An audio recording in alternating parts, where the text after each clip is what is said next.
مستيات بيتنا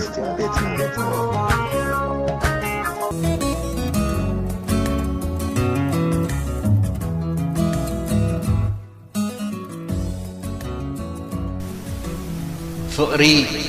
انت زهلوس فتحي منقسي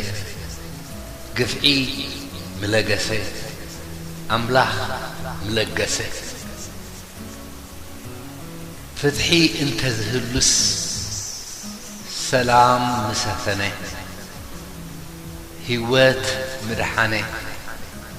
هزبي ممسقني سلام انت زهلوس مقسنا عدي مفرسة عردي مسسنة عودي قسانت انت زهلوس بحلي متخبري قم نجر متقبري هاجر ممعبلي بحلي انت زخبر حقنا مسأنعي لبام متسمعي رأسنا مقنعي حقين تزقنع مسل متحلي أقربنا مسألة بايتم متوعلي مسل تزحلي محرد متزرعي عماتي متأفعي لباتنا مقرحي محرد متزرع فقري متزأنسي فتحي متحرسي سلام متحفسي موائل كوينونا بأنت زي فتسأن بهقنا أنت صولتنا مهللانا بأنت تمنيتنا خأنع نزاتي فسحي مبراتي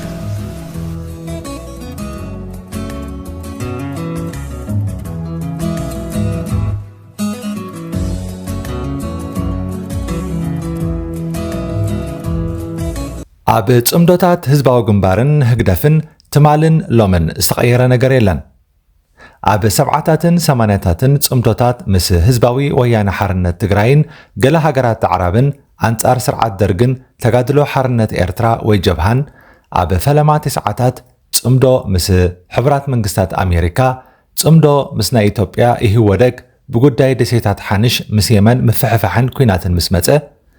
دحر كينات إرترا كابش حنت شعت ميتن تسعة شمانتن ندحر صمدو مس ناي صومال ناي شبرا حيلي الشباب صمدو مس كابيلا أب كونغو نزنبرو تقاومتن مدفع صمدو إسياس مس إمارات عربن سعوديان أب يمن نزنبرون زلون ججل لحتي نمدمساس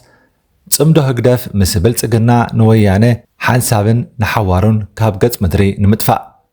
صمدو مس ويانه نتبحري النابلة تساقمي فترة لنالو زبلو مأكلاي منغست إثيوبيا نمعلاو تصمدو مس روسيا أنصار معرباوان إزوم استقصنا يوم ناهي قدف تصمدوتات كوينوم عبي زبالون بعيني زرأينيم زوات انت خوينو هقدف مس زخون عينة قجل لختصمد فتسيمو سكفتا يبلون إتاز حسبا كساب زفتسم كتقمني يخيليو مس زبلو أكال طبق إلو بحبار مسراح يخيلو ليو كلهم توم زحلفون زلون بحجز موصون صمدوتات ناي كويناتن عقرقرن صمدوتاتيم ناي لمعات صمدو كساب حجي اب إرترا ترى يفلطني لومي عوتات زبهالا هاجرات اب قطباوي ربحاتات استمركوس صمدوتاتين زكايدا زلوا انتي يالكا انتي كهبكا انتي تملسلي ان تبهالا خا بحباري عبيا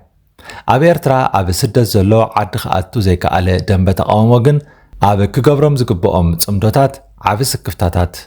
ኣለዎ ከይብሉኒ ዝብል ባህሊ ዘጥረየውን ይመስል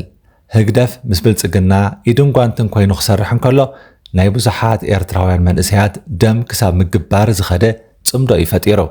ኢትዮጵያ ክትፈርስን ክትበታተንን የብላን ጁንታ ጥራሕ ይኽድምሰስ ዘለዎ ዝብል መሪሕ ሓሳብ ሒዙ ኣብ ጎኒ መጻምቱ ኣብይ ኮይኑ ደቂ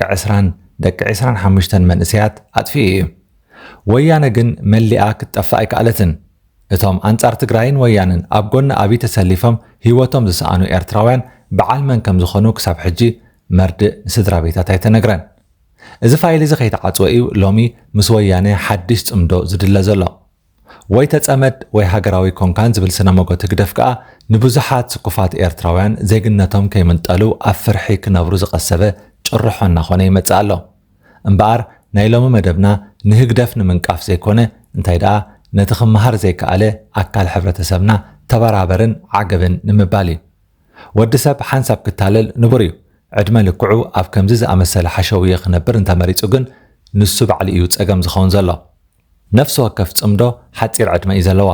እቲ ሓንቲ ምስ ወድአት እቲ ሓንቲ ትጅምር ከምኡ እናበለ ከዓ ግዜ ይዕዘር መዐሸውን መጠበርን ትኸውን ግርም ሓረግ ከዓ ሰላም ትብል እያ ምስ ኢትዮጵያ ክንድመር ኢና ሰላም ይዘድልየና ነዚ ምድማር ዝቃወሙ ጸረ ሰላም እዮም ጽቡቕ ናይ ኤርትራን ናይ ኢትዮጵያን ዘይደልዮም ድሕሪ ሕጂ ግን ንድሕሪት ምምላስ የለን ህዝብታት ኤርትራን ኢትዮጵያን ሓደ ህዝቢ እዮም ንኢትዮጵያውያን ንሕና ኣብ ደገ ሓዲርና ኣብ ዓራትና ከነደቅሶም ኢና ክንዲ ዘይተባህለ ሎሚ ዘይድገም ዘረባን ተውዛሕዛሕን ሓሊፉ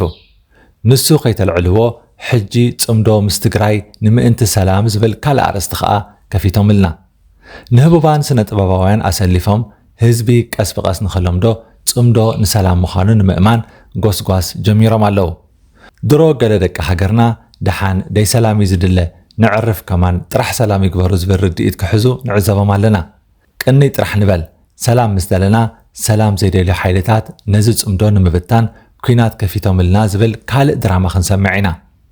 እቲ ብሕጂ ክመጽእ ዝኽእል ኩናት ምስ ተዛዘመ ከዓ ካልእ ጽምዶ ክፍጠር እዩ እቲ ዕንክሊል መወዳእታ የብሉን ኮለል ክብል እውን ንኢሳያስ ወዲ 80 ክሳዕ ዝኸውን ኣሳሊዎ ኣሎ ኣብይ ኣሕመድ ደኣ ሎሚ መዓስ ኮይኑ ባሕሪ ኢሉ ሓቲቱ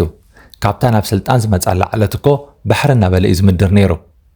ኣብ ዘካይዶም ዓበይቲ በዓላት ካርታ ኤርትራ ምስ ኢትዮጵያ ተሓዊሳ እትሰኣል ነይራ ኤርትራውያን ንመዓልቲ ነጻነቶም ይጽየንዎ እዮም ዝብል ሓረጋት እውን ሰበስልጣን ብልጽግና ብቓልዕ ካብ ልሳኖም የውፁ ነይሮም ሽዑ ብዛዕባ ልኡላውነት ዝተዛረበ ኤርትራዊ ግን ይቕጥቀጥ ነይሩ ምክንያቱ እቲ ንወያነ ንምጥፋእ ዝነበረ ጽምዶ ገና ኣይተዛዘመን ነይሩ ድሕሪ መኽለፍቲ ውዕል ፕሪቶርያ ግን እቲ ክጠፍእ ዘለዎ ኣካል ወያነ ዘይኮነ ኣብዩ ይበሃልና ኣሎ ህግደፍ ሎሚ ካብቲ ቅድሚ ሕጂ ዝነበሮም ደረጃ ወሪዶም መሬት ዓዲግራት ረጊፅና ረኣዩና ህዝቢ ትግራይ ከማን ፈትዩና ከምዚ ዝተባህለ ዩቱበር ዓድና ኣትዩ እናበሉ ዜናታት ክሰርሑ ምርኣይ ፍርቂ ዓወት እዩ እንተ ደንበ ተቃውሞ ግን ንጹር ዕላማታትካ ኣቐሚጥካ ምስቃሕ ዝበለካ ተጸመድ ካብ ዝኾነ ኣካል ፍቓድ ኣየድልየካን እዩ ወና ንባዕልኻ ኹን ህግደፍ እኳ ሃገር የመሓድር ኣለኹ እናበለ ካበይ ናበይ እናተላኽዕን ክብረቱ እናሸጠን ንኽነብር ምስ ዘይፈትዎም ኣካላት ይጽመድ ኣሎ ንስኻ ግዳ ገና ብዙሕ መገዲ ዝጽበየካ ዘሎ እቲ እዋን ቅድድም እዩ ዲፕሎማሲ ሓደ ዓብዪ ናይ ቃልሲ ሜላ እዩ ከምቲ ህግደፍ ጽምዶታት ፈጢሩ ንዝተፈላለዩ ሓይልታት ኣብ ጎኑ ኸሰልፍ ዝጎዮ ንስኻ እውን ንፈተውቱ መንጢልካ ኣብቲ ጉያ ተሳተፍ ንሱ እዩ ተቓልሲ ረብሓ ኻለሊ ስክፍታ ግደፍ መስትያት ቤትና መስትያት ቤትና ንሓቀኛ ምስሊ ኤርትራ ንምንጽብራቕ